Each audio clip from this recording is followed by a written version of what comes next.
Welcome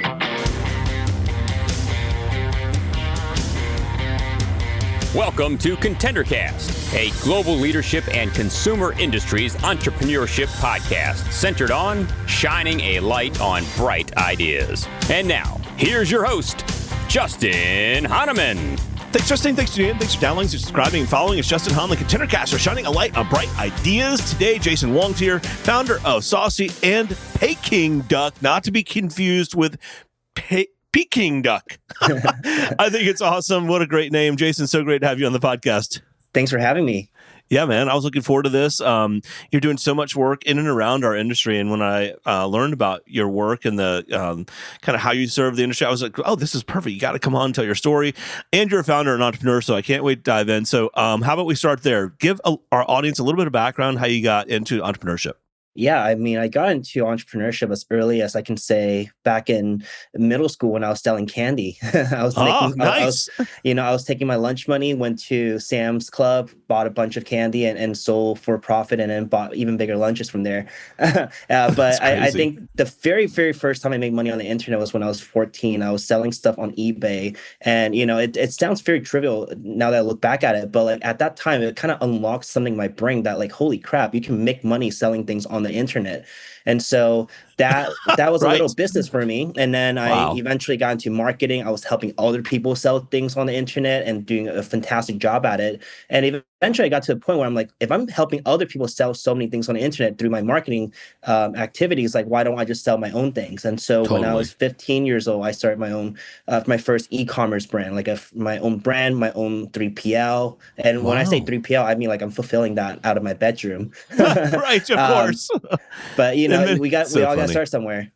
Yeah, and a lot of our listeners, I mean, we've had many entrepreneurs on that started shipping out of their garage or out, making food in their kitchen and whatnot. That's how you get started, right? 100%. That's awesome. Okay, so you figured out, hey, I've got something here that maybe others can leverage. How did you turn that into kind of a growing business, especially in this kind of logistics space? Yeah, I mean, when we first started the e-commerce business, it was just me, and I didn't know what I was doing. I just knew that I could sell things. I knew how to market things. I knew how to make content, and I started one after the other. I never only did one thing. I've always had my hands in multiple jars. And so I was starting a clothing brand. I had a marketing company, then eventually sold that and started a home goods company, sold that and started in the beauty industry. And that's what I was doing for 7 years until I started Saucy. And Saucy is a global supply chain and logistics company. And I got the idea because when I was running my beauty company, a lot of people were coming to me asking for help to find things overseas. And, it's kind of obvious now, but like I'm Chinese, so I could do business over there. I can do business over here. I had that unique advantage of being able to lift both worlds. And so Saucy was really a company that was essentially bridging the Western world to the Eastern world and helping people negotiate better rates, do things better, find better quality products and whatnot. And so it was at first the team that was helping me with my own e-commerce brand. Like when I was running my own products, I had my own product person, my own logistics person, my own designers. That team became Saucy. As I exited my beauty brand, I kept Saucy, and we ran that for a few years very successfully until we hit a wall. And the wall was, holy crap, I think we're doing way too many things, because when you're sourcing things, you're sourcing anything. So like we were making things like ties, shirts, headphones, sunglasses, slippers. Too many things. Like we were doing a bajillion things. And when you're doing a bajillion things, you don't really have any advantages, right? Because there's no leverage, there's no volume. There's 1,000 vendors that we're working with. There's no volume across the board. And so back in 2023, late 2023, I sat down on a train ride to Guangzhou with my partners, and we're like, we need to lock in on one particular category and really focus on that. And so packaging came into mind because it checked a few boxes for me. One is that packaging is applicable to every single consumer brand in the world. It doesn't matter if you're selling toothbrush. It doesn't matter if you're selling a washing machine. It comes in a packaging in some sort. And so that's number one. Our TAM is basically everyone and everything. Number two is it's typically an afterthought. No one really thinks about the packaging, right? You open it, you throw it away, and you call it a day. But most people don't realize is that psychologically, you see packaging as a first impression. So that's the very, very first thing that your customers see when they see you on the shelf, when they see the box coming to their doorstep. And so for something so important that's an afterthought, afterthought, I felt that that was a great market for me to get into because it just clearly means that no one's really putting attention to it. And with these two things in mind, I started Packing Duck, which is now the fastest growing packaging company in the United States. Right. I said in the intro, I said packing, like Paking Duck. Like the food. Right, the food. Well, but it's it off of spelled the kind food. of like that. It's just an A instead of an E. Yes, exactly. Exactly. I wanted to do like a wordplay on the name because It's hilarious. you know, like most manufacturers have very boring names, and I know. I'm a Gen Z. You know, I was born in '97. I like to make things fun, and so funny. you know, I want to make it cool. You know what I'm saying? I do actually. I couldn't. That's one of the things I was looking forward to today to hear about that. But okay. So all right. So you decide I need to narrow the focus, which is again another theme we've heard over the couple hundred episodes here at ContenderCast. Like, you know, doing a lot of things, you had to really narrow the focus. And then when did you know? Okay, we got some scale, and we're starting to pick up customers and whatnot. Like, you know, in a larger way. Well, Justin, I think I was very, very fortunate that when I started this company, we had a ton of clients from Saucy and from my previous beauty companies that I knew so many people already that our first 50 clients were actually people we knew already. So there were warm introductions. There were existing clients who were like, oh, we use you guys for shipping. We use you guys for sourcing. Why don't you guys do our packaging? And so we were profitable from day one. We hit 8 figures in the first year with no outside funding, right? Like I own majority of the company with a couple other partners, but we've never raised outside capital, and we've never had a down month. Wow. Amazing. Okay. So, talk about who are your customers? Like, how are they finding you? That kind of thing. Yeah, our main customers are CPG brands. So like anyone in supplements, beauty, food, electronics are our best clients. And so we do anything between like paper, plastic, metal, and glass packaging. So think like shampoo bottles to like the paper boxes that your products come in, and you know the bags that your protein powders come in. Like we do all of that.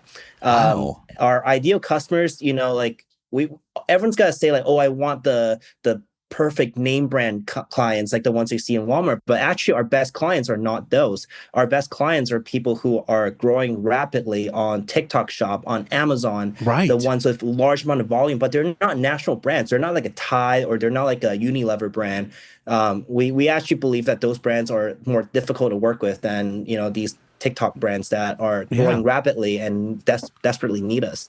I think this is so cool for those that are listening. Like, what Jason's doing here is making packaging, manufacturing, and the kind of execution part of this of a new product accessible. Like, I always ask many of our guests that have come on and with some of the brands that you actually work with, how did you figure out manufacturing? How did you figure out like the product part? And they come like you're a great asset for that.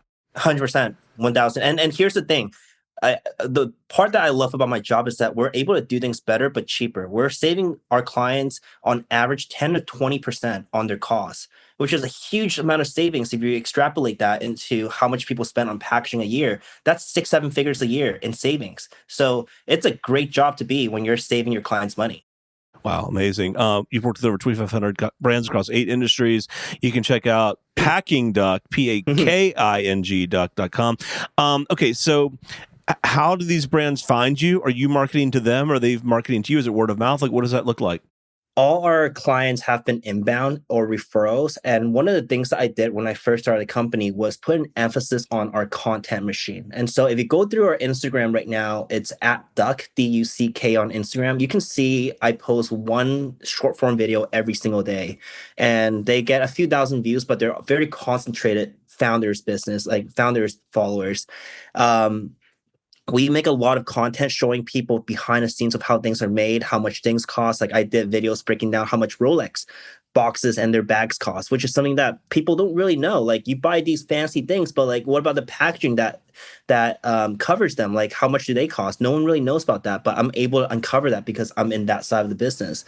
And these videos I think last year we got 48 million views across the board with $0 spend. So with that amount of views, we're getting hundreds of increase every single week that we no longer need to do outbound. As a matter of fact, we've never done outbound since the inception of the company. Wow, that's amazing. Crazy. And what a great way to grow your services. Now, you talked about narrowing the focus. So talk about the services you guys provide with some of the brands that you work with here.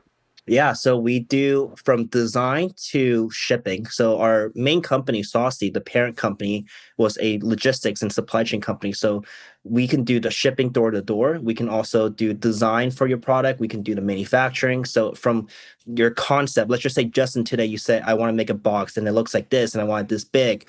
We can help you design it. We help you manufacture it. And once that's done, we also help you ship it, which typically are three different companies or three different shareholders that you have to talk to get this done. We're able to do it all under one roof.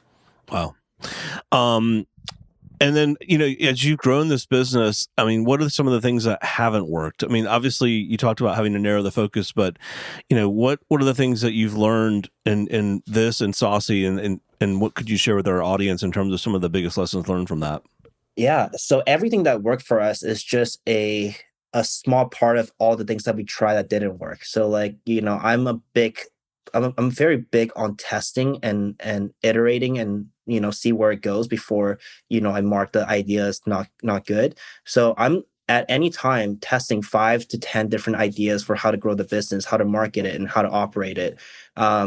Everything that you see that's working right now, it's a byproduct of that. There's so many things that didn't work. There are things like hiring people in certain countries, or like going after certain type of clients, or using certain technologies that our team operates under. Like, we were testing everything, and eventually you're gonna find something good. But certainly 90% of the things that we do, sometimes they just flop. I love that. So, and then what are your keys to growth? And, think about our listeners. Many of them are some of the brands that you serve today, and some that you might want to serve. Like, how should they be thinking about you? And when would they reach out? Yeah, I mean, most people reach out to us once they're getting some kind of traction. So it's either like you are starting a brand new brand from scratch and you need a packaging supplier, or you already operate your business for quite a long time and you're like, you know what, it wouldn't hurt for me to save 10-20% on my packaging. And that's really when people start looking for us. That's amazing. Okay, so keys to growth, next 6-12 months? I think the key to growth for us is to be able to grow at a steady pace without increasing our operating costs. It's a very labor intensive business.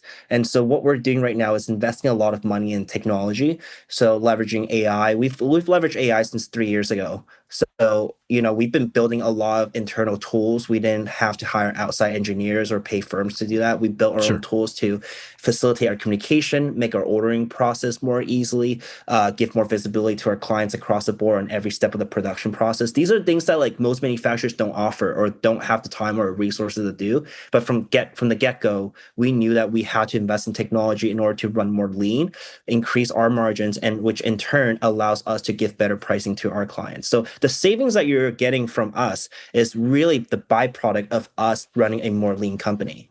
Wow. I love that, man. That's a great way to phrase it as well. And I mean, you've got a really exciting business and a space that's booming right now. And like I said earlier, the barrier to entry for new products, new ideas, new brands is much lower than ever used to be. And you're really helping to make that happen. Before we go, Jason, how about share with our audience where they could find you, connect with you, leverage your services, et cetera? Yeah, we're on Paking Duck, PAKINGDUCK.com, or you can find us on Instagram. You can see a lot of our past work. It's DUCK on Instagram @Duck. That's awesome. It's simple, easy. Hey man, it's so great to have you. I mean, it's cool to see what you've built and then where it's headed. And you've got to come back on down the road, and maybe we'll even get like a couple of your brands come with you and talk about like how they worked with you and whatnot. I think that would be really super cool. But really appreciate you making time today. Jason Wong, founder of Saucy and Paking Duck. Jason, thanks for being here. Thanks for having me, Justin. The Contender Cast is powered by Contender Brands and is the top global consumer industries entrepreneurship podcast. You can find additional Contender Cast episodes on worldwide podcast platforms, including Apple Podcasts, Google Podcasts, Amazon Music, Spotify, iHeartMedia, YouTube, and other preferred podcast platforms. If you would like to be a guest on the Contender Cast, connect with us at contendercast.com. This is Brian Benson reminding you that every winner started as a contender.